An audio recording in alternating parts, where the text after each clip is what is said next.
It's being said that Tom Brady is the reason that Shedeur Sanders didn't get drafted in the first 4 rounds of the NFL draft, that he was the mentor of Shedeur Sanders, but actually ended up sabotaging him and behind the scenes working with NFL GMs and the owners in the NFL to say Shedeur don't really deserve this or deserve that. This is a crazy story. I'm going to get to that. This is going to be a dual topic live stream. So I'm going to talk about this issue, and we're also going to talk about the reports that are going around that Stephen A. Smith sabotaged and sold out Shannon Sharpe. Because that's going around too. People are saying that Stephen A. Smith is the one behind, Shannon Sharpe getting fired, which is just, we're going to talk about that in a second, man. I swear people just don't understand the way business works. So we're going to speak about these things from the entrepreneur perspective. By the end of this video, you're going to know the importance of choosing a mentor wisely, because even in Shannon Sharpe and Stephen A. Smith's situation, it's the same thing. And for the Shedeur Sanders situation, if this is the truth that Tom Brady is behind all these struggles and all these different things, which kind of, for me, it's like the only narrative that I could really buy, because when I look at it, I'm looking at Shedeur Sanders' stats, and I'm going to put them on screen in a second, and we're going to break down some of the narratives, even the narrative of he didn't perform well in meetings, and there was specifically one coach that was mentioned, and that coach has come forward and said over the last 24 hours and said that that wasn't the case, and he don't know where that started at. And it was Todd McShay that reported that, but dude said it was false. So it wasn't that. So all these different narratives we're going to get into, and then we're going to get into the Shannon Sharpe and Stephen A. Smith, narrative that Stephen A. sold Shannon out, which I'm 50-50 on, but we're going to break it down. So this is what we got on the live stream, man. I just want to start by saying, Shedeur, we happy for you. Congratulations to Shedeur Sanders. I know it's a lot of criticism that goes around this. And listen, man, for everybody that's listening, for you, for all my entrepreneurs that's listening, for all my people that's going to achieve success and want to achieve success or is already there, and you dealing with this, there's always going to be a level of people that don't want to see you do good. There's always going to be a group of people that want to see you be humble until they tell you it's okay for you to be confident. Like they do it to me. People be like, oh, bro, why you keep saying you successful? Because it makes the demons run away. When you give God the glory in all that you do, it makes the demons run away. And when you say, yeah, God keep blessing me, it makes people mad, and that makes me happy. You know what I'm saying? So anytime that I could upset a hater, I'm happy. Anyways, take that lesson from Shedeur Sanders, you guys. So here's the report. It says Tom Brady accused of career sabotage against Shedeur Sanders. Shedeur Sanders' shocking fall in the 2025 NFL draft. Oh, excuse me. We didn't even start with a prayer like we normally do. My bad, you guys. Dear Heavenly Father, before we get into this information, God, we want to stop and give you all the glory, honor, and praise. I want you to just bless everybody that's listening, God, under the sound of my voice. I want you to use me as a vessel, God. Anything that's truth and any revelation that comes through this for people, God, I want it to be clear that it came from you and not from me. All glory, honor, and praise go to you, God. And I'm just going to let my light so shine before men that they may see your good works and glorify you in heaven. In Jesus' name, amen. So it says Shedeur's shocking fall in the 2025 NFL draft was one of the wildest storylines from this past weekend. Many have speculated that the Colorado quarterback became a day 3 selection, including Skip Bayless. Now, Skip Bayless is somebody that's he's a very credible reporter. I don't care if you don't like his opinions. He's been in this industry a long time. So when he says something, he knows outside of LeBron James, he knows that it's going to be taken. And for Skip, we all know Skip loves Tom Brady, like as if he's grew up with him. That's how he loved Tom Brady. And he actually fell out with Shannon Sharpe because of Tom Brady. And even Skip saying that Tom Brady is the one behind Shedeur Sanders not getting picked. Now, we knew, but we kind of just didn't think about during the draft. I didn't think about this narrative. This is one of the ones that makes sense to me, though. And there's another explanation for this, which is, some people are saying that Shedeur fell in the draft because, yeah, Deion Sanders You know, his dad is a certain guy, and people feel away about that. But the ratings for the NFL draft was boosted the longer people watched waiting for Shedeur to get drafted. And I haven't looked into the ratings to see if this is the case, but I could see that. You know, like people don't watch the NFL draft past the first 3 rounds. And so maybe that's the thing, but I don't think that. I think this story makes the most sense to me, which is Tom Brady having something to do with it. And he hasn't said nothing. He's posted one video. He hasn't said nothing about Shedeur. It was reported previously that, you know, and because I want to say this, because some people will go, well, why does Tom Brady owe Shedeur Sanders anything? And he doesn't. Let's be clear. But it was reported before all this this stuff happened that Tom Brady was mentoring Shedeur. And so you just figure if you're mentoring a person that, you know, you will show them some love when it's time. So here's the report. It says before the draft, and mind you, Tom Brady is in the ownership office of the Las Vegas Raiders. So let me show you guys that, because Tom Brady announced that he's a partial owner of the Raiders. I think that was last October he announced that. Let me show you guys his statement real quick. So this is a statement from Tom Brady. He says, "I'm incredibly humbled and excited to have been unanimously approved as an owner of the Las Vegas Raiders. Throughout my NFL career, I've learned that at its core, football is a game of teamwork, resilience, and relentless pursuit of excellence. The Raiders franchise and the city of Las Vegas embody these same values. I'm honored to become part of that story." And, you know, he said, football's been part of my life growing up in the Bay Area in so many ways. My football life and journey has come full circle. I love the sport. So Brady grew up a Raiders fan, I believe, or a Niners fan, or just, I don't know. But he grew up in the Bay. So obviously this is a big deal for him. So he put out this long statement. He said, "I'd like to thank Mark Davis, who's the owner of this organization, for welcoming me into the family and the tireless work he's done to help build the organization," and blah, blah, blah, blah, blah, blah, blah. Right? And in that, so just think of this, in that we've seen Tom Brady become an owner of the Raiders last year at the end of the year. Mark Davis who's the owner of the Raiders, the majority owner of the Raiders, Al Davis' son, was on video with Shedeur Sanders, and this is how it went.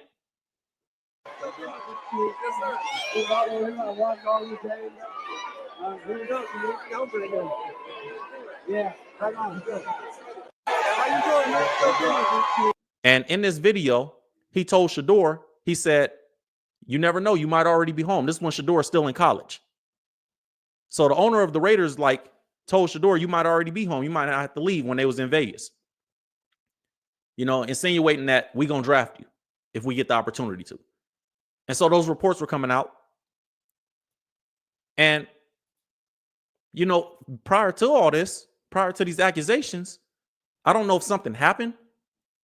I don't know if there was something that, you know, we're not privy to. But Shedeur had clearly explained that Tom Brady has been helping him develop. And even when they was criticizing him for the ball pat, which is a silly criticism, that, you know, they was blaming Tom Brady. That's how much Tom Brady has been involved in Shedeur's career. So this article says Shedeur Sanders explained how Tom Brady helped him develop as a quarterback. It says this is before the draft, right? So it's crazy to go look back at how the narratives were before the draft started and then see when the draft started how the narrative shift. It says on his way to becoming, this is a Sports Illustrated article, on his way to becoming a top draft prospect in 2025, Shedeur Sanders received guidance from arguably the greatest quarterback of all time, Tom Brady. As Sanders spoke to the media at the NFL Combine, he recalled Brady telling him to come work out in Tampa Bay a couple years ago and expressed his gratitude for Brady's mentorship over the last couple of years. These mentors are important, and we're going to get to that. For my entrepreneurs that's listening, that you think that this is just entertainment news, we talk about these things from a business perspective and help you guys achieve success through these topics and learning lessons through all these business topics, because they're entertainment, but they're business too. So we're going to talk about the importance of mentorship, how to pick a good mentor, how you can get the right mentor, and everything that affects later on at the back half of this live stream. So stay tuned the whole time. Hit that like button if you're just coming in, you guys, please. This is a quote from Shedeur. He said, Tom Brady took me in his truck to the high school field. From then on, he was just telling me knowledge, and I filmed everything, recorded everything. So now sometimes I go back and listen to the things that he said at the time, and it registers. Everything that he said back then registers now, and it applies. And that's why I'm thankful for him. So he did an interview at the draft combine talking about his relationship with Brady. And he said, Tom Brady, he's an all-time great. Being able to have that resource, being able to have that person that I'm able to call whenever I have questions about the game, he's able to relate to it because he did it at the highest level. It's truly amazing, and I'm thankful for that. Now, you telling me that Tom Brady is mentoring a guy that's not good enough to play or not good enough to get drafted in the first 2 or 3 rounds. Tom Brady is out there mentoring a 5th-round pick? I just don't believe. And I'm about to put Shedeur's stats on the screen so we can kill that narrative that he wasn't good enough. Because even I was questioning it. Like, is he not good enough? Like, what? I went and looked at the stats, and the stats look like video game stats. But that's another thing. He said, naturally, this is what Tom Brady said about Shedeur Sanders prior to this. He said, naturally, he's very proactive.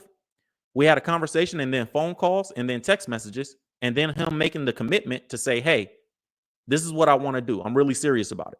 A lot of it is, you want to see what their intention is too, because when you see someone that's really open to learning and has a thirst for knowledge, you want to be able to support that. That's what Tom Brady said previously about Shedeur. And the article goes on to say there's a chance that, this is before the draft, mind you, there's a chance that Sanders could join Brady for the long term as a Las Vegas Raider.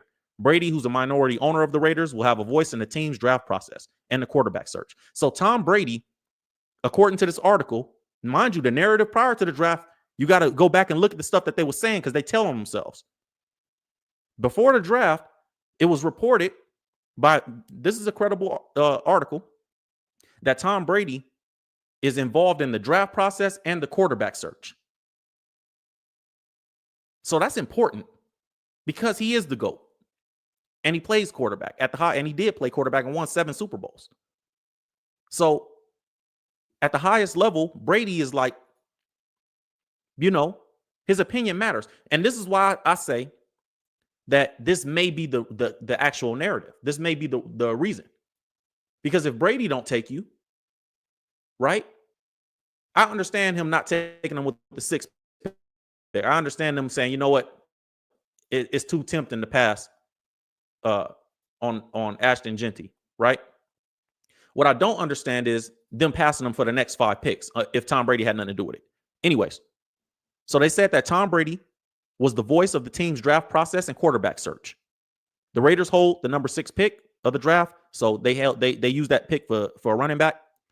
And it says if Sanders doesn't land with the Raiders, he could get picked up by the quarterback needy teams in front of Las Vegas, including the Titans, the Browns, and the Giants. So they said that even back then, everybody was saying he was going to be a top 5 pick.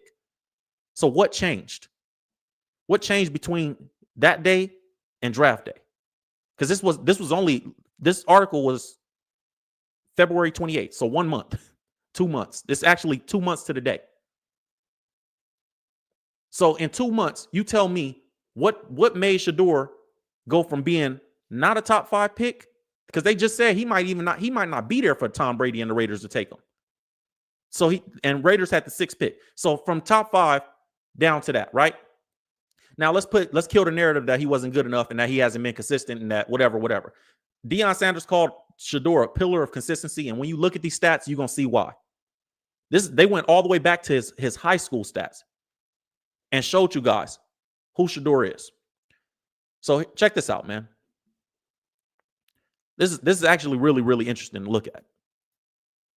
Shedeur Sanders, as a freshman in high school, 2,360 yards, 34 touchdowns, 8 interceptions, won a championship. Next year, as a sophomore in high school, 3,088 yards, 42 touchdowns, 7 interceptions, won a championship. Again, back-to-back champion. Three-peated as a champion as a junior, 74% completion rate, 3,477 yards, 47 touchdowns, 4 interceptions. 3-time champion, 3-peat, 3 rings in high school. Went to Jackson State. 3,000 first year in college, freshman of the year. 3,231 yards, 30 touchdowns, 8 interceptions. Won a championship. They said, "Oh, this is because it's a HBCU, so it's easier." Even in the sophomore year, 70% completion rate, 3,700 yards, 40 touchdowns, 6 interceptions. Never threw 10 interceptions in his life up until this point. 70% completion rate consistently. Back-to-back champions again. So he got 5 rings by the time he was sophomore in high school as a quarterback. And he won the HBCU best player in the country. Went to Colorado, transferred to Colorado. Right after that, 70%. He went to, now they like, oh, he about to play real schools now. 3,200 yards, 27 touchdowns, 3 interceptions, 70% completion for a team that was 1-12 the year before. The very following year, as a senior in Colorado, 74%. This is last year before he got drafted. 74% completion rate, 4,100 yards, 37 touchdowns, 10 interceptions. And he won the Golden Arm Award. And he was first team all Big 12. So, pillar of consistency. So it's not because he can't play, right? Now, the narrative that, oh, well, he didn't interview well. He went to the interviews and they said that he didn't interview well. The coach that they said was Brian Dabble, however you say his name, I don't care. And it was reported by Todd McShay that Shedeur was not performing well in pre-draft interviews. That's where that narrative came from. So this is what the report says by Yahoo Sports. Some possible insight into what teams were experiencing with Sanders during the pre-draft process was offered by Todd McShay, an analyst. During his podcast on Thursday, the former ESPN and college football analyst shared that the New York Giants were not likely to select Sanders with the number 3 overall pick because the quarterback's meeting with head coach Brian Daboll went badly. Shedeur didn't have a great interview. This is a quote. This is not from the coach. This is from an analyst, a reporter. Says Shedeur didn't have a great interview with Brian in a private visit. An install package came in. Preparation wasn't there for it. Shedeur got called out and didn't like that. Brian didn't appreciate him not liking it. Now, from what I hear, Todd McShay has a history when it comes to black quarterbacks and how he reports about them, but we're not going to go into that. So the coach was actually asked about this report, the Giants coach, and he said, and excuse me. So the report says he was asked about McShay's report during the news conference to discuss the Giants' 2nd and 3rd round picks, but didn't directly address what was said about the meeting with Sanders. Giants general manager cut the topic off, blah, blah, blah. So here's what the coach said. Wait, where'd it go? Hold on. He said, oh, here it is. He said, they asked him, like, what happened in the meetings? Was that true? Was that report true? He said, yeah, I say we had good meetings with all the guys that came in here, all 30 visits. The quarterback meetings were really productive, and we were happy to go with Jackson Dart. He didn't say that Shedeur, it was a tough interview for him. Yeah, it didn't work out. I expected something different. He didn't say none of that. He said every visit that we had with the quarterbacks were really productive, and all the guys that came in here were good quarterbacks. But we were happy to go with Jackson Dart. So that narrative got to die. So all these different things going around, and nobody really knows what's really going on. What's the truth? What's the truth behind this? And then Skip Bayless came out and made some statements that made everybody feel like, oh, this is what's going on. Right? Because before Skip said anything, I don't think anybody was looking at like this as a real possibility until Skip, because he loves Tom Brady as much as he loves Tom Brady. It felt like, okay, well, maybe Skip knows something that we don't because he's been in this industry. And he went on a rant, like he went on a tear. Let me show you guys Skip's timeline. So Skip went crazy. Said the NFL should be so ashamed of themselves, but in the end, Shedeur will prevail. I'm about to unleash a video on what the NFL has done to Shedeur Sanders. Now the problem becomes, here it is right here. Said, how could Tom Brady's team pass on Shedeur again? Let me put it wider on the screen for you guys. How could Tom Brady's team pass on Shedeur again and again? Brady reportedly coached Shedeur. Brady reportedly was involved in the Raiders draft decision making. Right? So Skip said that. And, you know, obviously he was going crazy. I'm not going to lie. Skip held it down for Shedeur. So here it is. Skip said, it is now pretty clear Tom Brady, who mentored Shedeur, told the Raiders not to take Shedeur. Duly noted. So even Skip Bayless is like, nah, this is Brady's. Brady did that. That's his fault. And then he went on, he kept saying, he did a whole video about 15, 20 minutes talking about how, you know, this was all Brady's doing. So then the reports started coming out. Tom Brady accused of career sabotage against Shedeur Sanders. Right? And they reported that, and they showed you guys what I just showed you guys. It says Bayless accused Tom Brady of discouraging the Vegas Raiders from taking Sanders when he started to fall. The controversy has left everyone confused, but to say the NFL legend would outright ban the team doesn't make sense. The former New England Patriot quarterback is a minority owner of the Raiders, which we already went through. Now, as a narrative, this is the only one that makes sense to me. I understand the narrative that, oh, well, the draft ratings. I understand the narrative that, you know, oh, well, you know, he wasn't good enough. Listen, if you think Dylan Gabriel, Jalen Milroe are better than Shedeur Sanders and they deserve to go first, something wrong with you. Seriously. I understand even the black card thing. Like people, you know, they're going to feel that way because the NFL's history. But I don't think it's none of that. I think it's that Tom Brady, the GOAT quarterback, if he's not willing to side with Shedeur, I think, and he said it himself. Let me see if I can find that in this article. Tom Brady said that everybody had been asking him about Shedeur before the draft. Maybe he got a little irritated with it. I don't know. You know? So it says, after Beck, the Raiders continue to pass on Shedeur. It clearly showed they had little interest in Sanders. The Colorado quarterback fell out of the first round, and both the second and third rounds. Throughout the pre-draft process, Sanders' doubters appeared to grow louder as the quarterback sent a message to team owners and decision makers, including Tom Brady at the Raiders. So, we know what Shedeur said. You know, Shedeur Sanders' statement was, I feel like if you study me and you study everything that I've done in my career, you're going to get a consistent player day in and day out. I just showed you guys the stats. That's kind of factual. Not too high, not too low. It said, so you're going to see a lot of improvements everywhere through the franchise quickly.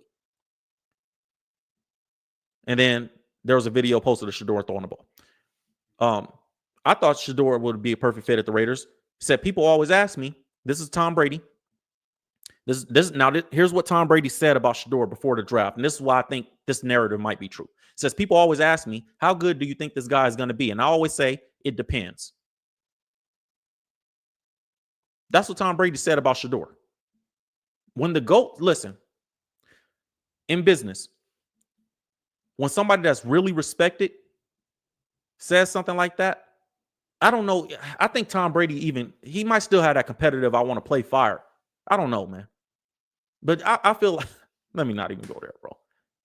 But anyways, this is what he said. Tom Brady said about Shedeur Sanders, people always ask me, how good do you think this guy is going to be? And I always say, it depends. It depends on who he surrounds himself with. It depends on who mentors him. Bro, you're mentoring him. What are you talking about? So maybe Shedeur wasn't answering Brady's text or something like that. And that rubbed Brady the wrong way. Right? It says it depends on who mentors him. So he's letting us know that I don't mentor him no more. He said, because even you, Deion Sanders, you weren't a finished product at 21 or 22. That's what Tom Brady said about Deion. He said, I certainly wasn't. He said, I had the right people come into my life and I was open to learning from them. Don't that sound like the bitter, he ain't text me back response? Like, I'm just imagining if Shedeur like, I appreciate Brady, but like, we a little different. Bro, I'm a first round pick. We came in differently to different, like, and Brady still got that Patriot way mentality. Like, bro, bow down, kiss the ring, I believe. So he said, Brady said, even Deion, these are quotes, man. Let me just read this one more time for you guys to kind of grab this. People always ask me, how good do you think this guy's going to be? And I always say it depends on who he surrounds himself with. It depends on who mentors him. Even though Brady's been reported to mentor him. It says, because even you, Deion Sanders, you weren't a finished product at 21 or 22. I certainly wasn't. I had the right people come into my life and I was open to learning from them. It depends on who mentors him, and I was open to learning from them. That's kind of telling. So behind the scenes, that may be the case. So that's what's going around about Tom Brady and Shedeur Sanders. And that's why people are saying Brady is the one behind all that. And it's some bitter baby mama type of stuff going on with Brady. And that's the narrative that I could get behind that and believe, like, okay, yeah. If Brady say no, I'm thinking from the perspective of ownership. If Brady told me, if I own an NFL team and Tom Brady say, I don't think this is the guy, I'm going to consider that heavily because that's Tom Brady. So that's a narrative that makes more sense. But we don't know, but that's what it seems like. Now, here's the lesson in that. Mentorship. Choose your mentors wisely. For all my entrepreneurs that's listening, for everybody that is looking for the lesson in this. Because we always look at these topics as if there's no lesson for us personally, but there's always a lesson for us personally. And we're going to get more into it in the second half of this live stream, but mentorship is so important, man. And it can literally make and break. Like, what your name, listen, business lesson, drop a diamonds in the chat. This is a business lesson.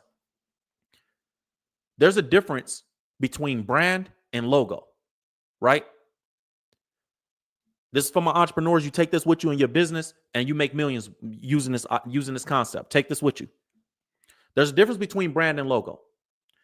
A logo is just anybody could create a picture of and put a name on it, right? And put it on something and say, yo, I own a business with this. When you start creating a brand, it's the associations and disassociations that somebody draws when they hear your name.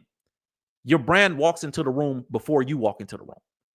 So when you say Will Evans, the associations that when you think of that name, what's the first 5 words to the average person that knows who Will Evans is? What's the first things that pop to mind?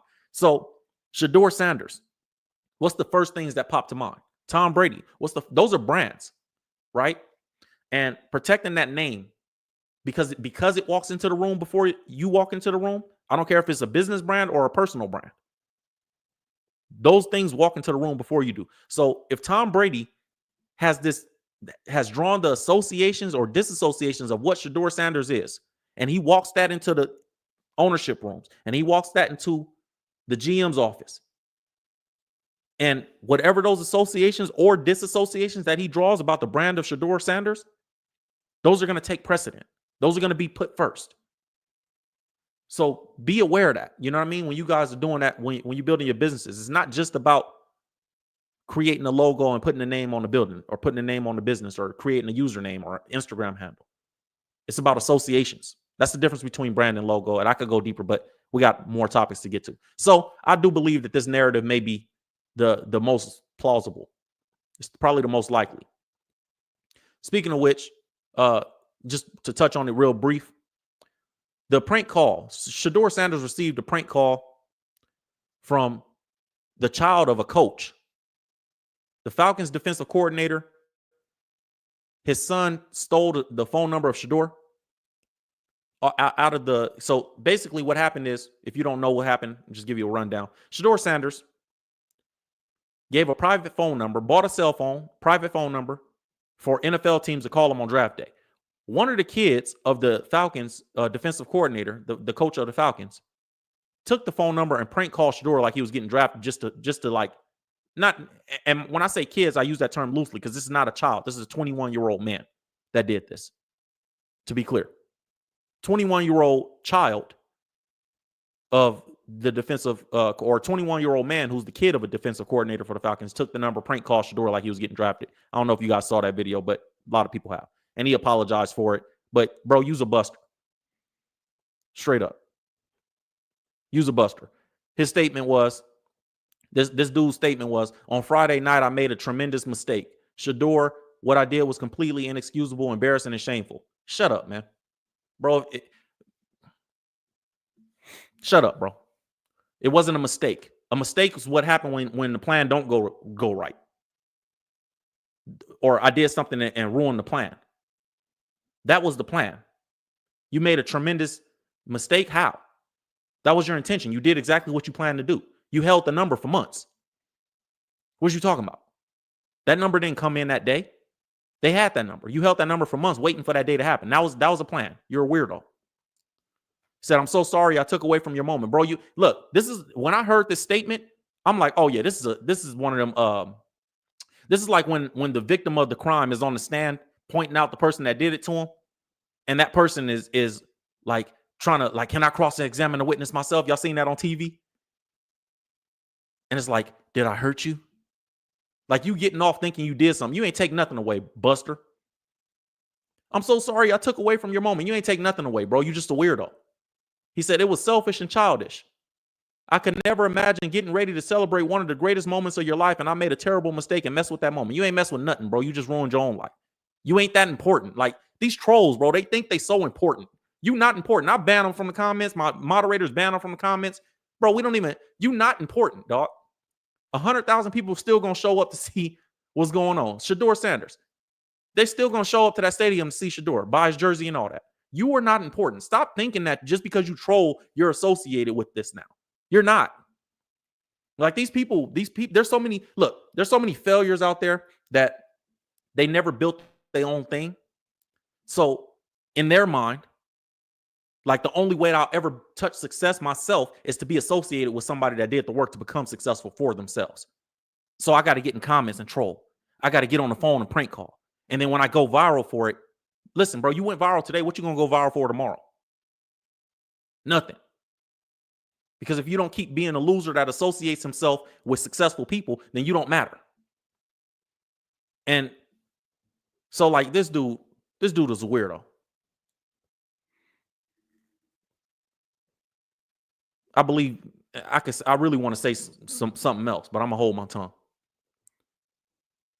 And it's taking everything in me to not say it. Anyways, said, thank you for accepting my call earlier today. I hope you can find it in your heart to forgive me, man. Bro. And then they took a video of it and posted it online. So they took a video of the prank call, posted it online. You talking about bro, you want it to go viral. You weird.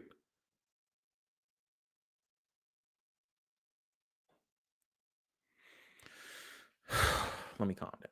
Anyways, let's get into the Stephen A. Smith part of the live stream. See what you guys saying in the chat real quick. Said 50-50 is right down the middle, huh? Everybody believe Tom Brady could be behind it, but not sure. It's 50-50 right down the middle on the poll in the chat. Yeah, man, it's a tough guess. We don't know. But it seems like that would be the most plausible thing to me. Because what else could it be? You know what I'm saying? Everything was good just 2 months ago. But we don't know. But that is the narrative going around. Okay. Got some audio from Stephen A. Smith. But first, I want to play you guys. And I don't know if this is the person that created it, but he's a voice of the narrative. So I'm going to play Jason Whitlock, who says that Stephen A. Smith is the one that's behind sabotaging not sabotaging, but selling out Shannon Sharpe. Said that he went to the bosses and sold Shannon Sharpe out behind the scenes after Shannon made this mistake. I'm split on this, but I lean more towards and maybe this is just because I'm a business owner and I have employees and I understand the ramifications of these type of things that Shannon Sharpe got caught up for. But we're going to talk about it. So I want to listen to, and I want to show you guys the narrative that's going around that Stephen A. Smith went to the Disney bosses and sold Shannon Sharpe out and said, hey, you know, we need to fire this guy. Check this out. This is Jason Whitlock. I guess I could let me see if I can. I guess I could put him on the screen, man. Jason Whitlock kind of irritated me, but let's hear the narrative that he kind of started, or I don't know if he started, but it sounded like he started it, man. He passionate about it. Check it out. And we know Jason Whitlock and Stephen A. don't really like each other. Check it out. Not Shannon, Stephen A. Smith, starting the early process of kissing the butt of Jimmy Pitaro. It's like Stephen A. Smith is a little bit scared that this is a bad look for him, and Stephen A. Smith has already admitted he's went to Diddy parties, and Stephen A. Smith is probably cutting checks.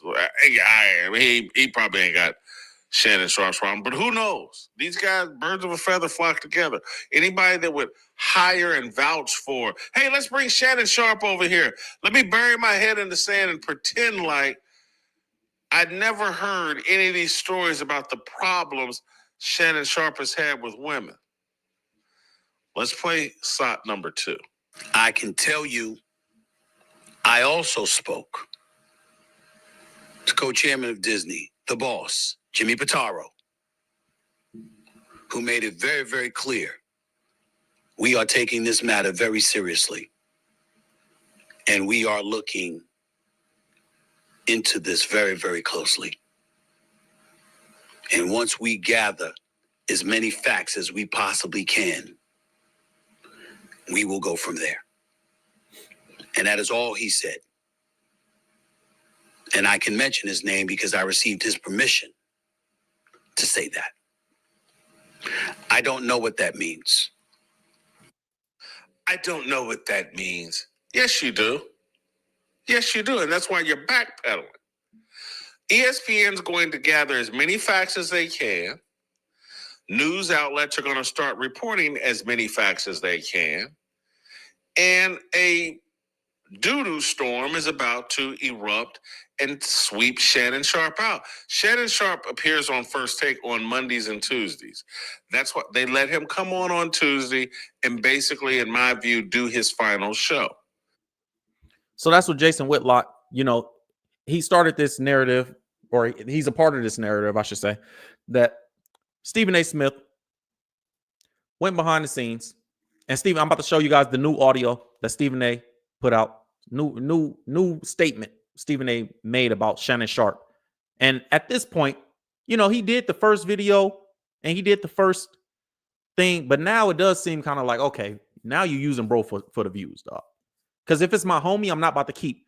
I can, like, other media, it's different. If my homie do something and I'm saying we close friends and all this stuff, I'm about to let you guys hear Stephen A. Smith say in a new video about Shannon Sharpe, I'm not about to keep talking about the homie case. Even if I disagree with it or if it's weird, I'm going to talk about it one time because I'm supposed to. And then that's it. So that part, I don't know. But I want to let you guys hear. We're going to do it the same way. We're going to break this down piece by piece and let you guys hear what Stephen A. Smith said about Shannon Sharpe stepping away. He pretended, and I told you guys the first response that he did, that he pretended like he don't know what's going on, but Stephen A. know what's going on. And he just don't want to seem like, look, before I even play this, I think, and this is a personal opinion, I think Stephen A. Smith hired Shannon Sharpe because if you remember when he hired Shannon Sharpe, he said, I'm hiring him. I brought him over here. I'm bringing him over here. And he did that, I believe, to re-ingratiate himself with the black community. Because we was on like, oh, Stephen A. this, and everybody was saying that. How Stephen A. was not, he was one of us, but he ain't one of us, if you know what I mean. So that was the narrative around him. Hiring Shannon Sharpe, people go, okay, Stephen A. put somebody on for real. Okay. Now, Shannon Sharpe is 100% wrong. Let's not get it twisted. You guys know where I stand. 54 years old, you sleeping with a 19-year-old, you weird for that. That alone is like, bro, stop. You know what I mean? We can't even excuse that. I don't think that's cool at all. But I've kind of went in on that already a couple times. I want to talk about this narrative that we, as a society, before we have success, we don't understand what it takes to actually be in these positions. And we look at some stuff is right, some stuff is not. That how we view things. So we're gonna get into that. But I want to let you guys hear what Stephen A. Smith had to say in his new statement about Shannon Sharpe. Check it out. Oop, my bad. 1 second. First take, my daytime job, at least until the NFL preseason, ESPN and ESPN's First Take, my daytime job, at least until the NFL preseason, sometime later on this summer. As you may recall, a lawsuit was filed against Shannon on Sunday by a woman using the name Jane Doe, or using a Jane Doe pseudonym. The 13-page civil complaint filed in Nevada alleged that Shannon Sharpe committed assault, sexual assault, battery, and sexual battery. Shannon and his attorneys responded with evidence of the relationship being, quote unquote, consensual. And Jane Doe's attorney, Tony Busby, responded by releasing audio of an alleged conversation between his client and Shannon.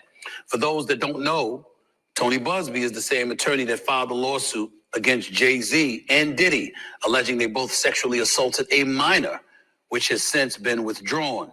Jay-Z has now countersued Busby. Needless to say, the headlines this week took on a life of their own and time to my family. And We don't care about it's been a difficult week from a sports media perspective, certainly as it pertains to First Take. Shannon Sharpe became a friend. When I recruited him to come on board on ESPN's First Take, he came on board and he did a sensational job. No matter the amount of success that we enjoyed for the 12 years prior to his arrival, Man, listen. he helped take it to another level last year. One thing about Stephen A. Smith, he gonna always continue to let everything he's saying right here, I believe, is what he said to them Disney bosses in the meeting. It's like, hey, listen, we was 12 years, we were number one without him. I'm not sitting now on the sold out part. I'm not saying that Shannon Sharpe was correct or that Shannon Sharpe deserves anybody to back him. And I'm not saying that Stephen A. Smith is wrong for going into the office if that's what he said. But I am saying that, look, even in the Tom Brady Shedeur situation, right? But this is another thing. Corporate, I'm trying to say it in a way that's not disrespectful. Corporate, middle class, white folk, the way culturally it is versus how black people culturally are, is black people are very upfront in your face. And if I don't like you, I'm going to tell you I don't like you. And get out my face because I don't want to talk to you. And I'm not about to support that. And I ain't with you, bro. Get out of here. Right? Middle class and even poor white folk and lower middle class white folk are pretty much like that too. They'll tell you, like, bro, I don't want you. Like, I don't like you. I don't F with you. Whatever. Middle class and up, culturally, it's usually like a backhanded, like, hey, how you doing? And I hate your mother. Oh, I hate you. That's how it be. They'll shake your hand, laugh, smile in your face, but they hate your guts. And sometimes we don't know how to deal with that as black people. So when Stephen A. say some of the stuff he say, it's like, bro, you lying. You know what time it is, bro. And I believe that he went in them offices and said, hey, we was 12 years, number one without him. He could, but he only been here 6 months. I mean, we'll keep going on, so let's keep hearing what he had to say. And we were doing our thing this year as well. And so when the news came down that he and ESPN had mutually agreed that he would need to come off the airwaves of ESPN, Mutually agreed. it was a blow to the show, a blow to me personally, because I'm going to miss him. But it was not a surprise. You said that you didn't know anything. The first time Stephen A. Smith reacted to it, he was like, I don't know what they're going to do. How's it not a surprise if you don't know what they're going to do? Now it's not a surprise.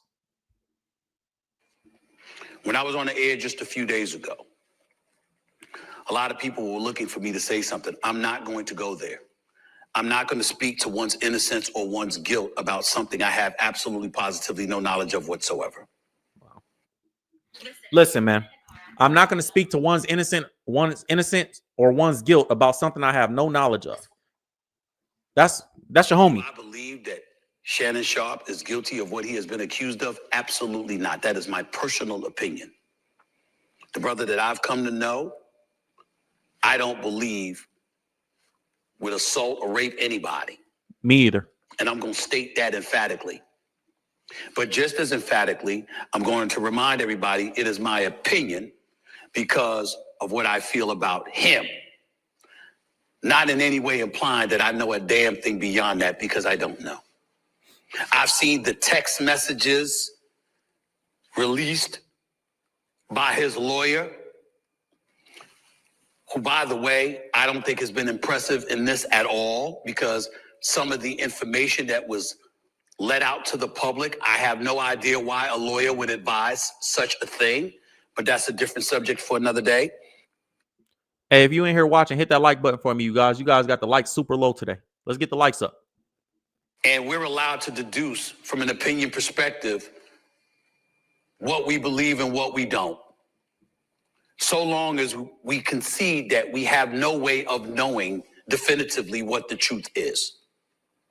What I can speak about is the fact that this three-time Super Bowl champion and this Hall of Famer, who emphatically stated to me over the phone how innocent he is of these allegations that have been levied against him, insisting repeatedly that anything you read, anything you see, anything you hear was fully and totally consensual. Hey, you know how bad the allegations, Shannon Sharpe know is coming out, the videos and all that, and he be like, look, bro, anything you see, anything you hear, like, dog, that's bad. In the same breath, what's inescapable is that without us knowing all the merits, he was working with Disney, where I've worked since 2003, excluding my departure from 2009 to 2011. See what I'm saying? When I was gone for those 2 years. Here we go. Outside of that, I've been at Disney since October of 2003. He walked in there. Look, Stephen A is you got to understand, he looked bad too. Because I keep saying this, it's funny, but it is the same thing. It's when Denzel in Training Day, or excuse me, not Training Day, in American Gangster, when Buddy trip in the party and dude shoot homie in the leg, and Denzel like he don't feel nothing because he coked up all the mother in time. He's your driver, get rid of him. And dude like, that's your cousin. Like, that ain't to me. He don't mean nothing to me. Hey, that's alpaca. $20,000 alpaca. Block that. Simple Simon mother. In that situation, ESPN, Disney, they're Denzel. And Stephen A. Smith is the one, take the goddamn glasses off. He the one wearing the glasses. And Shannon Sharpe is Buddy that shot somebody in the leg in the party. In that scenario. I know this place. I know the worldwide leader that is ESPN, who's under the umbrella of Disney. And it wasn't difficult for me to figure out what was transpiring. As I sit here before you today discussing this matter, ESPN and Disney have a wait and see attitude when it comes to whatever evidence they may learn about this entire situation involving Shannon Sharpe from a legal and from a civil perspective. What they didn't need as it pertains to those two things that I just mentioned, they didn't need any definitive evidence at this particular moment in time about all of that stuff. Once all the things Shannon Sharpe's lawyer put out there. Bro, you knew all that before you came to the public and lied and said you didn't know what was going to happen. That's the part where Stephen A. Smith this is where, listen, he's going to be trusted. One thing about Stephen A., he ain't going to do nothing to hurt his position. That's number one. I ain't mad at him for it. You always go with number one. But all this, this is Disney and everybody knows how Disney, then why'd you come out and say that, you didn't know what was going to happen and all this other stuff, and like you had nothing to do with it, it's Disney's call? You already knew, like I knew. And people back, when I did that live stream a few days ago, it was some people in the chat like, oh no, Will, ESPN said they keeping him. I'm like, bro, listen, even in this video, does it sound like Stephen A. Smith thinks Shannon Sharpe is ever coming back? Or does it sound like he feels like he knows Shannon Sharpe going for good? Let me know in the chat. Because to me, when I listen to it, I hear this man ain't never coming back. And they don't even need the evidence. They just don't want remember what I told you guys before we even play the rest of this. Remember what I told you guys the first time. Brand versus logo. Brand is associations and disassociations somebody draws when they hear your name. Logo is just your name. The brand of Disney, I told y'all previously, I'm going to say it again. The brand of Disney is not going to be associated with somebody that has these type of allegations. They don't even need the proof. The associations create it. So that's important to remember. Stephen A. Smith knew that. It was uncomfortable to listen to, and it was not something that Walt Disney once associated with its brand. See what I'm saying? So to have him on the airwaves while all of that stuff was put out there was not something that Disney was going to take.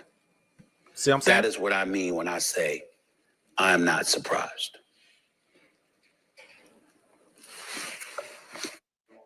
He's not surprised because he knows the game, just like I know the game. Just like it's just the business. So people are saying that Shannon Sharpe was sold out by Stephen A. Smith because Stephen A. Smith went into the Disney office and basically said, fire him if you got to fire him. Didn't back him, didn't get behind him. Listen, and I'm not mad at Stephen A. Smith if he did. Because, bro, Shannon Sharpe has had multiple incidents in the first 6 months of him working there. Stephen A. gave you an opportunity. I don't believe that Stephen A. Smith gave Shannon the opportunity because he wanted to just do right by Shannon, because they weren't friends before this. I think Stephen A. wanted Shannon Sharpe to be his protege and be like the little homie that's like, look, I brought him into the business. I gave him this opportunity, and now I look bigger. My brand grew because of it. Because look who I put on. There's this like, in the black community, we feel like an obligation. When we get a certain level of success, we got to put some other black people on. For better or worse, that's what we feel. And I think Stephen A. Smith, it hurts him when people don't give him the credit for being, a black leader. I think he really wants that. I think that really, I don't see much bother when I watch him on TV, or when I don't watch TV much anymore. But years ago when I used to watch him on TV, I did see every time they said something about him being black or not being black enough, that really bothered him. He don't get shook about a lot, but he'll shut a whole show down if you talk about his blackness, because that's a button for him. So, do I think Shannon Sharpe did any of this? No. I think he's being set up, to be real. Do I think Shannon Sharpe should still be at ESPN? No. I think you had that incident with the Michelle Instagram Live. You have multiple accusations now. That one is that you choked a woman in Fox Sports 1 and they got sued for it and they had to pay hundreds of thousands. The other one is that there's some crazy lady from back in the day is stalking you, named Michelle, ironically too. And now these are all Shannon Sharpe's incidents over the last 6 months. And then now it's this 19-year-old girl. You hit 19-year-old girls as a 54-year-old man. Hey, side note, if I'm an ESPN or Disney executive and Shannon Sharpe comes to my house and my 19-year-old daughter is at the party, my 22-year-old daughter is at the party, and he's 54, I feel weird around him now. I feel weird my daughter around him now. Another thing. But calling Stephen A. Smith a sellout because he ain't willing to get behind and put no nonsense in front of him in his bag. Okay. I think he did a service by giving the opportunities. I don't call Stephen A. Smith a sellout. I don't like everything that he does. I don't agree with everything that he says in any way. But to call another man a sellout, you need to have some real thing. People call you a sellout for anything.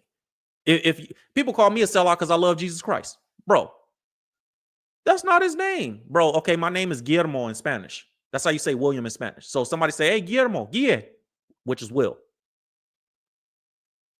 Is that them? It's like they call you a sellout for anything. That's the white man's religion, bro. I've been to Africa multiple times in multiple countries. They believe in Christ strongly. Like, you ain't gonna go to Africa, some places in Africa, and say nothing about Christ. Promise you, you'll die. So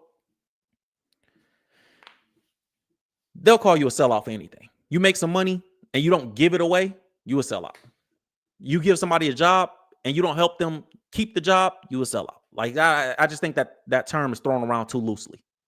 You know what I'm saying? So some people feel like that, but I think ultimately this all comes down to understanding our positions and the blessings we have when we have the blessings that we have. And a lot of people don't do that. In terms of the Shedeur Sanders thing, to wrap this up before we go into, now we're about to go into some business lessons to kind of tie this off. And I'm running out of time, so we gotta kind of go through this quick. The business lesson for Shedeur Sanders: choose your mentors wisely. If that is the case, that Tom Brady did work behind the scenes and sabotaged the NFL draft, for you guys, how do you pick a mentor? This is very important, actually. I have 3 qualifying factors for how I choose my mentors, because mentors are there to not just expedite the process and make things easier on you, but they're there to see your blind spots. The things that you're too close to the painting to see are in the painting. And here's how I'm gonna give you guys 3 quick ones. And if you here for the business topics, I know I usually do it on a live stream, but I don't have as much time as I do. So make sure this Wednesday that you guys join us in our private no-cost event, the From Stuck to 7 Figures. We got a private. Go to the website that's scrolling at the bottom of the screen, ulegend.com, and join our event. Every Wednesday I do it 5:30 p.m. And I teach the 4 steps to find your purpose, the perfect business idea, and turn it into profit and start making money off of it. A lot of people struggle with their purpose, and so we do that over there. So if you want more business tips, make sure you register, put your email address in, and let us send you the link. That's all it takes. Go hit the button on the website, let us send you the link, and you get updates so you don't forget.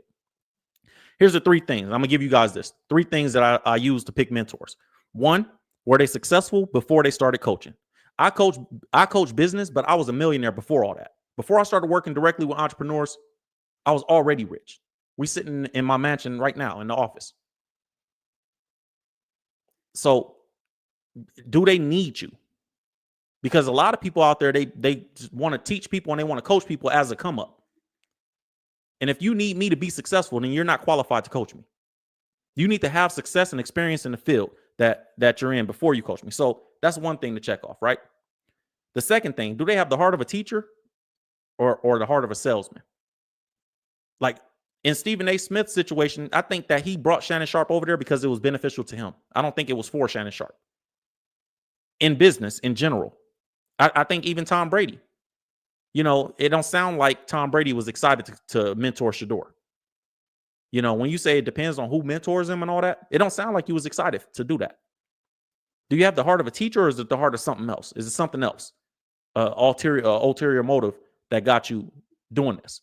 Are you trying to get in Deion Sanders' good graces? That's why you was coaching the boy. And then when it was time that you really don't like the kid, so when it was time to get to draft night, you behind the scenes making phone calls and sending emails, but smiling in his face. I don't know. With Shannon Sharpe and Stephen A., you supposed to bring Shannon Sharpe over here, mentor him. But are you going in that office saying, "Hey, he ain't better than me," though? When them ratings start going up, do you have to go in there and say, "Hey, we was 12 years number 1 without him. Like, I don't need him. Y'all could just keep it with me." Some people, and to that note, some people like being the only person in the room of this. They like them folk looking at you like you're the only one that could do it. It's like when Gilly said that Jay-Z do the Rock Nation brunches and bring everybody together just to show the white man, like, "Hey, see, I still run it. I still run all these niggas." But anyway, That's the second qualifying factor. The first one, were you successful for a period of time without me, or do you need me? Are you selling the book on how to get rich to me? Right? Because that's a scammer. If you selling the book on how to get rich in order to get rich, you're a scammer. That shouldn't be your means. You should have some knowledge and have done it and experienced it before you start teaching people. When I teach people business, when I could teach every level of it because I've been at every level of it. That's why we call it From Stuck to Seven Figures for the private event that we do every Wednesday at 5:30 p.m. California time. It's From Stuck to Seven Figures because I've been stuck at zero, fresh out of jail. I'm a kid, 19, 20, get out of jail. How do I even get into success? How do I get a good job is the first thought. Get a good job. You were making $40,000 a year. You're like, okay, well, how does people making six figures? I'm looking at the orders. I was working construction. I'm looking at the orders like, man, they making $300,000 today. I'm over here building a house that they spent $50,000 just for the material. How do I get to this six-figure mark where I could do that? I've been stuck there, and you get stuck at every level, right? Going up. So that's why we call it that. But this is like overall, man, picking your mentors are supposed to help you move to that stage. So when I coach, I'm coaching from that perspective. And it's not from the perspective of I need you as a client. We got thousands of people in our program. So, and you guys can join the inner circle. You can go to the website, join my inner circle too, to be a part of it. Check out the perks over there. So the first thing is, this person successful without me, or are they trying to come up off me? Second thing, do they have the heart of a teacher, or is it another reason that they're trying to coach me, right? Because a lot of people out there, they act like they want to show you love, but really it's beneficial for them or something. And I believe all business, and this is something I teach my clients, and this is something I'm gonna teach you guys right now. All business is based on service. If you're not serving people, then it don't matter. Like, if you don't have the heart to love people, it don't matter, because your business is not going to succeed long term if you're doing it for you. All business comes from service. So that's where the heart of a teacher comes in. When I really want you to get it, it's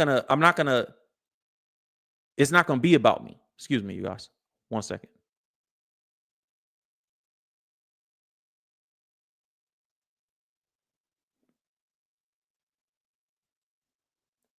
So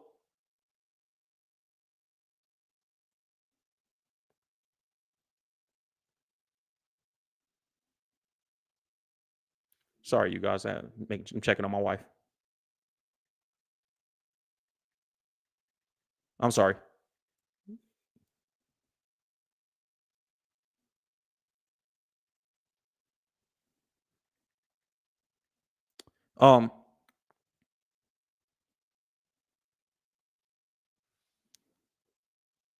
So I'm sorry. Sorry about that, you guys.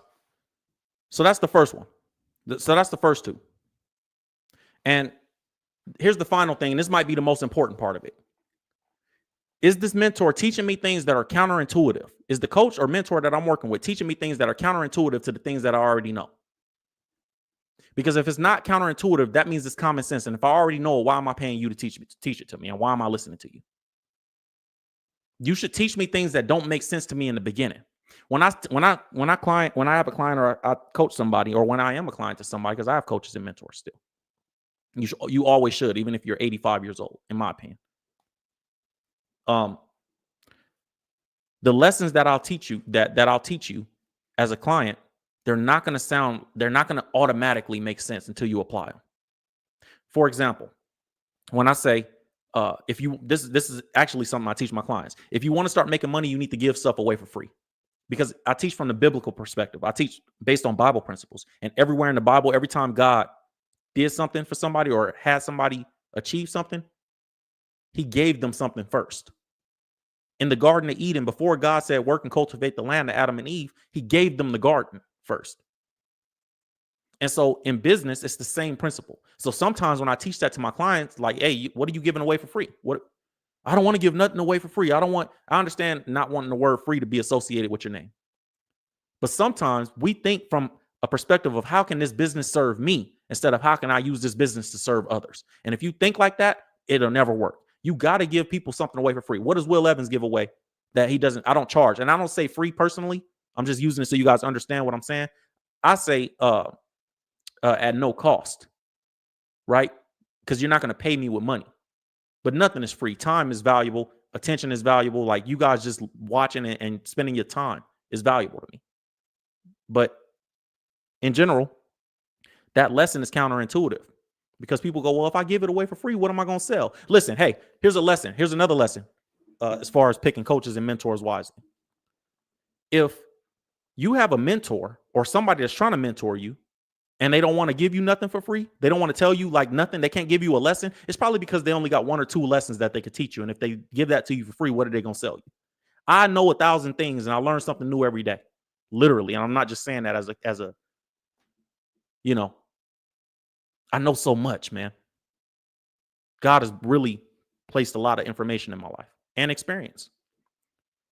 So I could tell you how to network, or I could tell you how to, hey, even if it's you had $250,000 and you like, yo, I'm tired of working my job, or I'm tired of working my business like it's a job. What am I doing wrong? I've been stuck at $250,000, so I know what that feels like. And that's usually about the cap that you get to working by yourself as a solopreneur. You can't really make past $250,000, and you're gonna work really hard for that $250,000. I've been there. And then implementing a system that works for you is a whole different thing. You know, no matter what the thing is. So counterintuitive lessons. What's the thing that Will Evans gives away for free? I come on here and I give you guys information in game every single day. I'm on a live stream every single day on YouTube. I have another channel that we don't do nothing but business topics. I give you guys the From Stuck to 7 Figures, where we do another private event. We do it, and that's a private live event for serious entrepreneurs, right? Every week I do that. You got to give people something for free. So that's a counterintuitive lesson, right? So if you have a mentor that don't have the heart of a teacher, but they feel like they're trying to get something from you, and they really not trying to offer no value, they just trying to make $1, that's something wrong with that. If they are selling you the book on how to get rich, and that's their means to get rich themselves, they're a scammer. Which is kind of why when with my nonprofit clients, I see some of you guys ask me questions about the nonprofit thing. I always say you need to have success first, because rich people, we look at people with nonprofits, and I donate a lot to charity. But when somebody comes to me and I get approached, especially when I go home to the hood, everybody got a nonprofit, 501(c). They approach me all the time because I come from there, and they like, it's Will, he here. I can't believe I ran into you. Rich people, we look at nonprofits like, who's behind this? Because I'm not trying to give my money and end up in a Big U and Shaq situation where I gave my money away to somebody and they put it in their personal account. So you need to have success before the nonprofit. That's another thing. I think that, those things are important. They need to be successful before they start coaching you. They need to have the heart of a teacher, and they need to teach you things that are counterintuitive, things that you don't know, and that it sounds right, but it don't sound right. I understand, but I don't understand, because your level of success or failure is directly tied to the awareness you have of life right now. So everybody is working as hard as they possibly can. You're using all the ability. You work in your business or you work in your job as hard as you can. And if you can't get to that next level, it's not because of you haven't maximized your ability. It's because you haven't maximized your capacity. If I take this water bottle and I fill it up with water, and I know an ocean exists out there, but I don't know how to get the ocean into this bottle, what do I need to do? I need to get a bigger bottle to put more water. Some of you guys are like this bottle right now, and you filled it up with water to the top, and you're doing, and it's as full as it can get. And if you don't unlock awareness and let this bottle grow bigger, you'll never be where you want to be in life. So how do I do that, Will? How do I unlock awareness and make this bottle bigger so I can put more water into my bottle or into my cup? Well, you need to first start with your exposure. Call these 3 E's of awareness. Your exposure. What do you expose yourself to every day? What's the environment that you're exposed to? That's how I changed. Everything I teach you guys, by the way, is things that I used to become a millionaire in 5 years. 6-figure earner, 2 or 3 years into business. And I was a 6-figure earner for like 3 years. and then became a millionaire after getting some of these things that I'm teaching you guys. Which obviously there's business things that I could teach you. There's strategies, tactics that are much more simple than you guys think. It's not hard. I think anybody could become a millionaire. It's not hard. But what's hard is unlocking the mind. They say that if you want to get especially with our believers and Christians, if you want to get on a Christian's bad side, try to tear them away from poverty and show them the scriptures about prosperity and love and abundance. And anyways, it's not as hard. The harder part is, and this is what I do with all my clients first, is I got to train you in your mind to be the person that can even believe you can have this. Every time Jesus Christ did a miracle, they would say, "Thank you so much." He said, "Your faith has made you well." It's not just because I can do it. It's because you believe you can do it. Yes, I might have the strategies and the tactics as a coach. But if you don't know that you can do these things, if you're still this water bottle right here, then you're not gonna be able to fill it up past what this water bottle can hold. So that's what the private live stream is. It's a start to exposure. So you increase your bottle, you increase your cup by increasing your awareness. The first step to increase your awareness is your exposure. Environment, putting yourself around other people. Are you in a group? Are you in an entrepreneur group? We have an entrepreneur group on the website. It's my inner circle where you get resources fed to you every week, every day, where I'm putting new stuff up over there, tips, 10-minute videos where I'm just teaching you guys, this is how you network. This is how you talk to a millionaire. This is how you go into the room. This if you're trying to make 100 customers, your first 100 customers, this is how you do it. Are you in U Legend University on the website? We got a university where I got 5 modules. And then you spend 3 days with me asking any question that you want every single day. Are you you got to expose yourself to different things? Or are you just on Instagram looking at Shade Room, swiping, looking at drama, swiping, looking at the next thing? You don't got the time. Look, some of you guys are in your 40s, some of you guys in your 50s, some in your 30s. You don't have the time to be sitting around playing with your life. Because listen, here's a perspective. We think old is like 100 years old. Oh, that's old. Old is wherever you're gonna die. If you're 36 and you're gonna live to be 47, then you're old. You only got 9-10 years left, bro. 11 years left, whatever it is. So you're old. Maximize what God is giving you today. So exposure.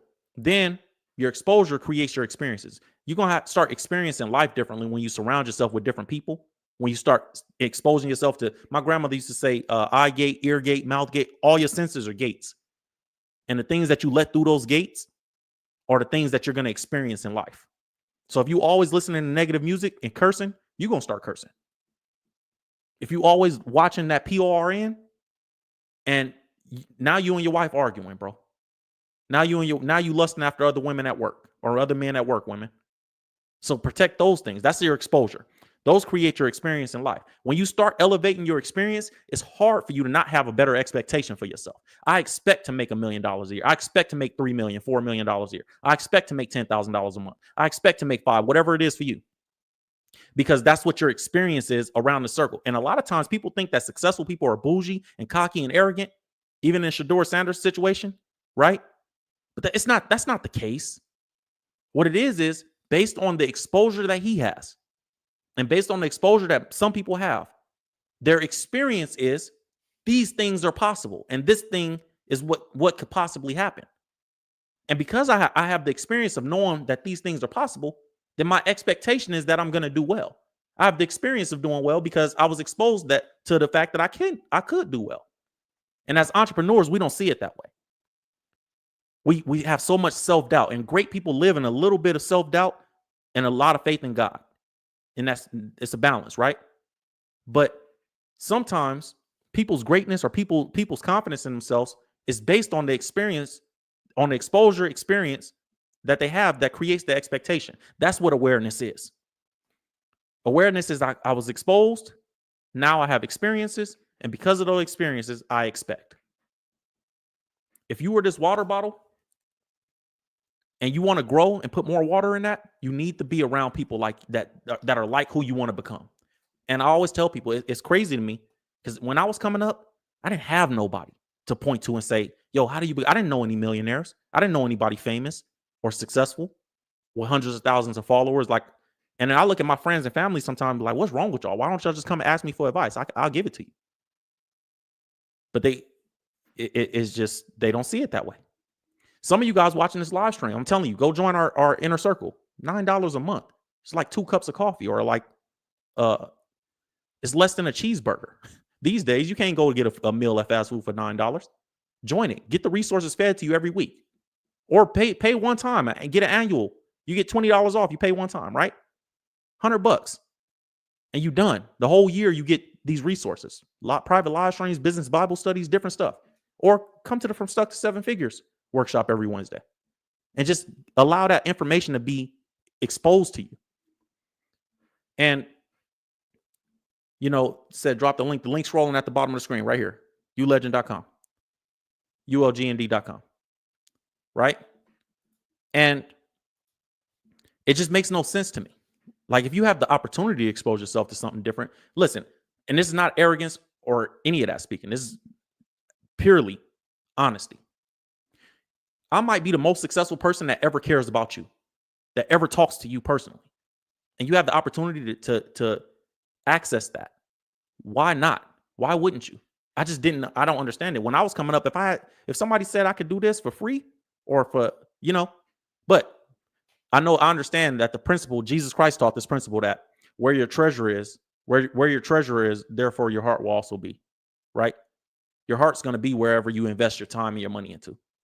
So I get that part.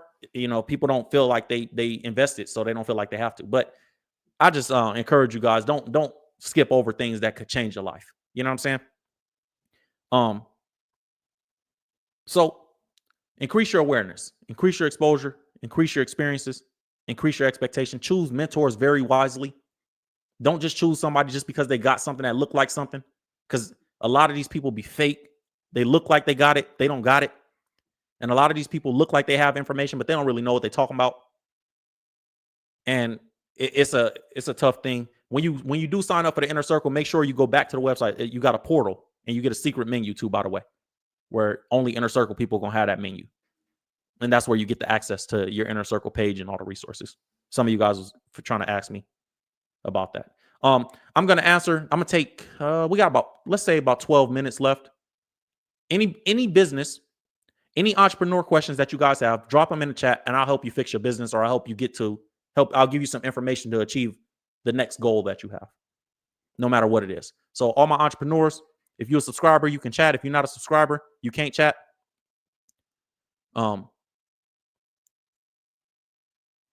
But I want to see what you guys have to say. What can I help you guys with today before I get off this live stream? I know yesterday, the live stream, we ran out of time where I couldn't answer questions. But today I'm going to answer questions no matter what the business is. Or if you don't know what your business is, and if you don't know what the purpose is, you know, join the private event, because I'm going to help you guys find that in that event. The private event, I focus on finding your purpose and then turning those purposes into profit. And it's general across the board. Everybody can use that information. You know what I'm saying?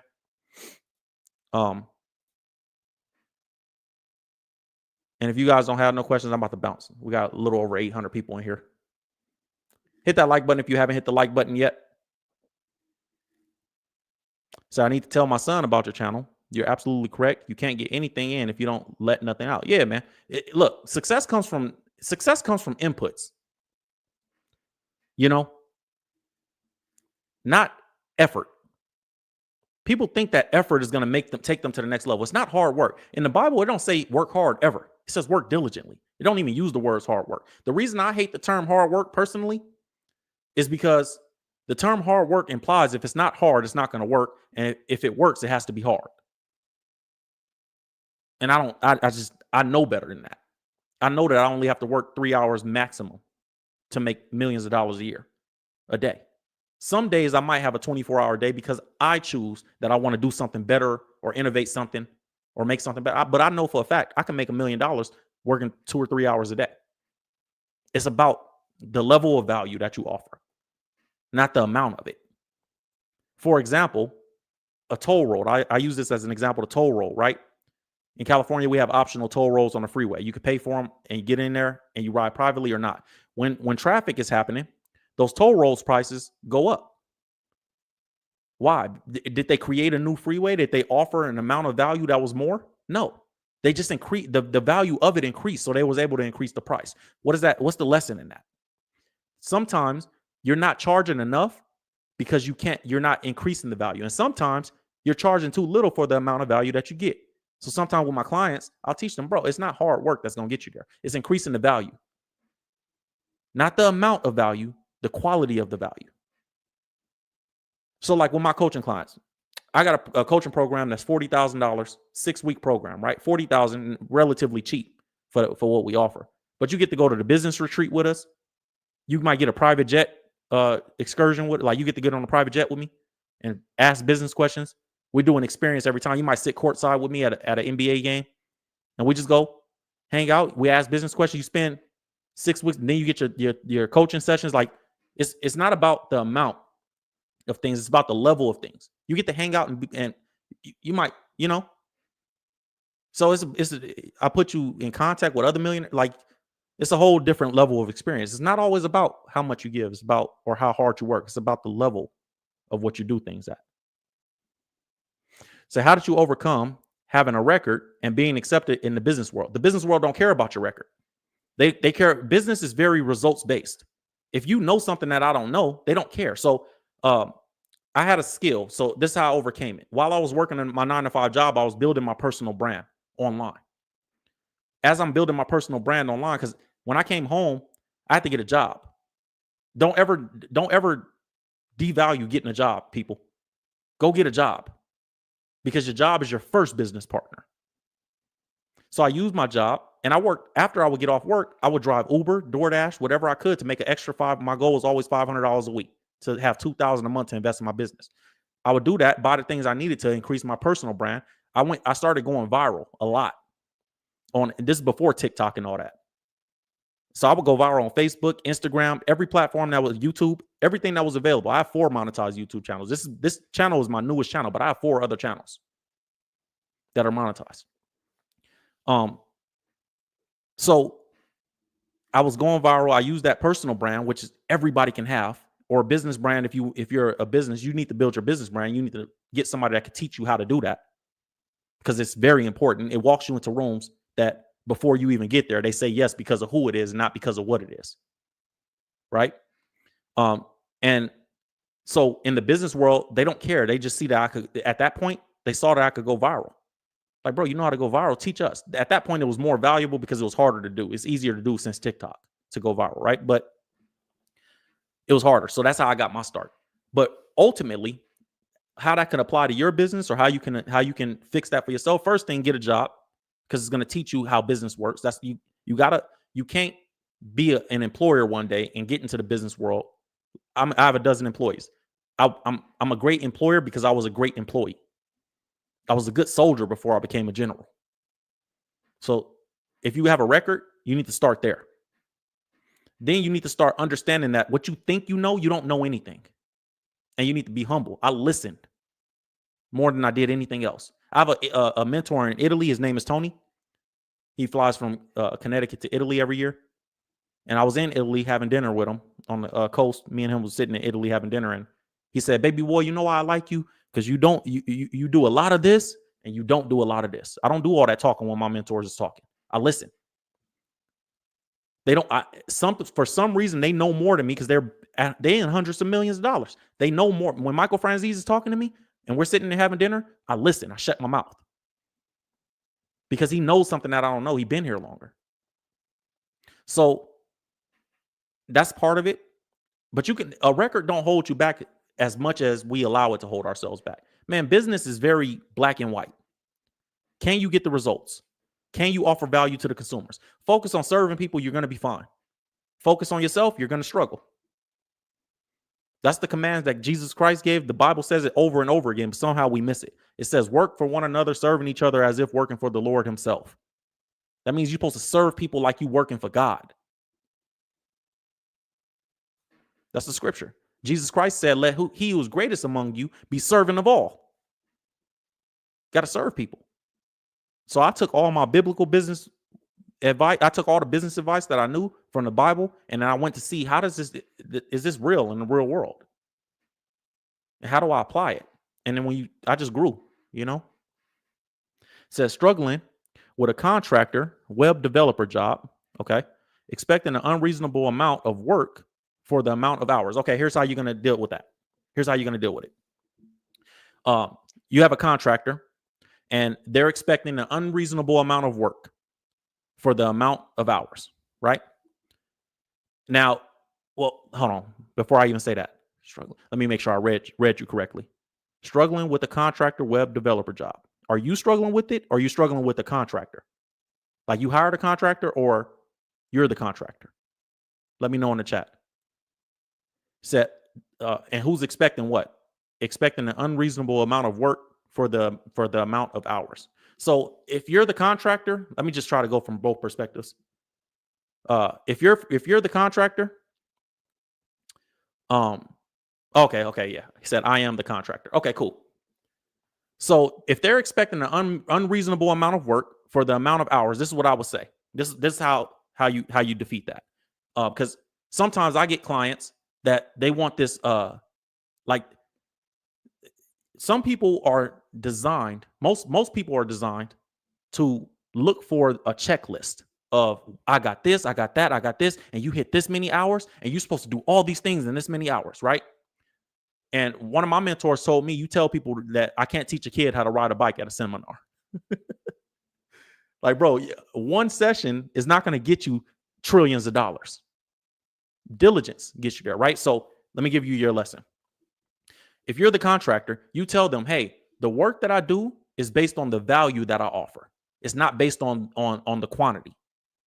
I'm going to do everything. It's going to take me a certain amount of time to do it. But the value and the quality of what I'm going to get done is going to be what you want in the end. Is your goal, this how I'm assuming you're talking to your client. You talk to your client, you say, is your goal for it to get done quickly? Or is your goal for it to get done correctly? Because if you want it done the way you want it done, and you want it to look like what you paid for, then it's going to require more time than what you think.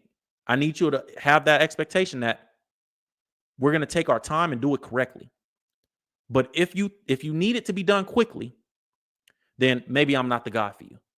Don't say what you don't say as a business owner. What you don't say as the contractor is, if you need it done quickly, I'll just do it quick and it won't be as good. Don't do that. Don't be that guy. Why? Because I never accept in a victory what I wouldn't accept in a defeat. So basically, how you do something now is how you're always going to do things.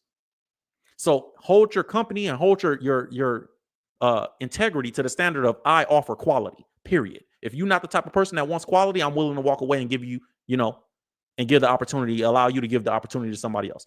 Every time I fire somebody, or every time I have to fire a client, because I fire clients too, you're not the client for me, I'm good. I always do it from a perspective of I'm doing it for you, not to you. And same thing when I offer a service. When I'm here to coach you, or when I'm here to do something, provide a service for you, I'm here to do it for you, not to you. So if you feel like I'm doing something to you by doing that, then I need to let you go, because you probably need to be with somebody that aligns with you. And even in me letting you go, I'm still doing it for you. Does that make sense? So you need to frame it. It's a reframe.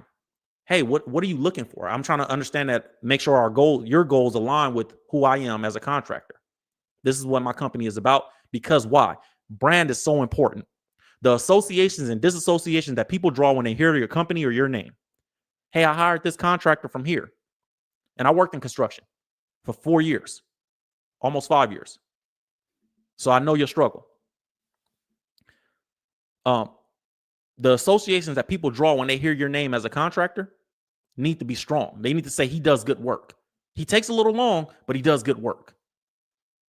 It's because he does it so perfectly. Like so you rather have that association than, well, he was able to get it done quick, but I still wasn't happy.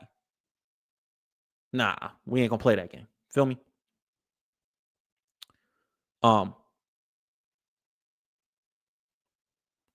So I hope that helped. I'm gonna leave you guys with that. We had our time limit. God bless you guys. I hope that you guys drew some information. I hope that you didn't just come here and be entertained, but I actually gave you something that you could take with you in your everyday life. If I didn't, I'll do better tomorrow. We on live stream almost every day. I'll see you guys in our private event. All my entrepreneurs, if you're actually serious about success, come over there, get some information. We're going to help you find your purpose, turn it into profit. If you already know what your purpose is, we're just going to help you get to the next level. It's called From Stuck to Seven Figures. And it's for everybody, no matter if you're stuck at the $250,000, you're like, man, I'm tired of working my business like a job and I'm trying to make $1 million. If you're stuck at the 100,000 and you're like, man, how do I get from 105,000 a year to 250, 350,000 a year? There's a level. It's all about awareness. If you're just getting a good job, you just got your first job, or if you don't have a job, you're like, man, I don't even know what direction to go in. I've been stuck at all those levels. And I'm going to help you guys unlock that. And then I'm going to teach you how to turn it into money in our no-cost live event From Stuck to Seven Figures. Go to the website, register. We got a few, I think we got 300 people over there right now. It's about 300 people in the event right now. So go over there and make sure that you sign up. We do it every Wednesday at 5:30 p.m. So if you missed this one, just go back to the website, register for next week. Otherwise, go to the Inner Circle, join our Inner Circle, or go to ULegend University, where you get to spend more direct time with me. Check it out. Check out every resource that we got on the website, because that's going to give you the ecosystem and environment that you need to become successful. So God bless you guys, man. I'll see you guys next time. Until then, Urban Legend Will Evans, y'all know what it is.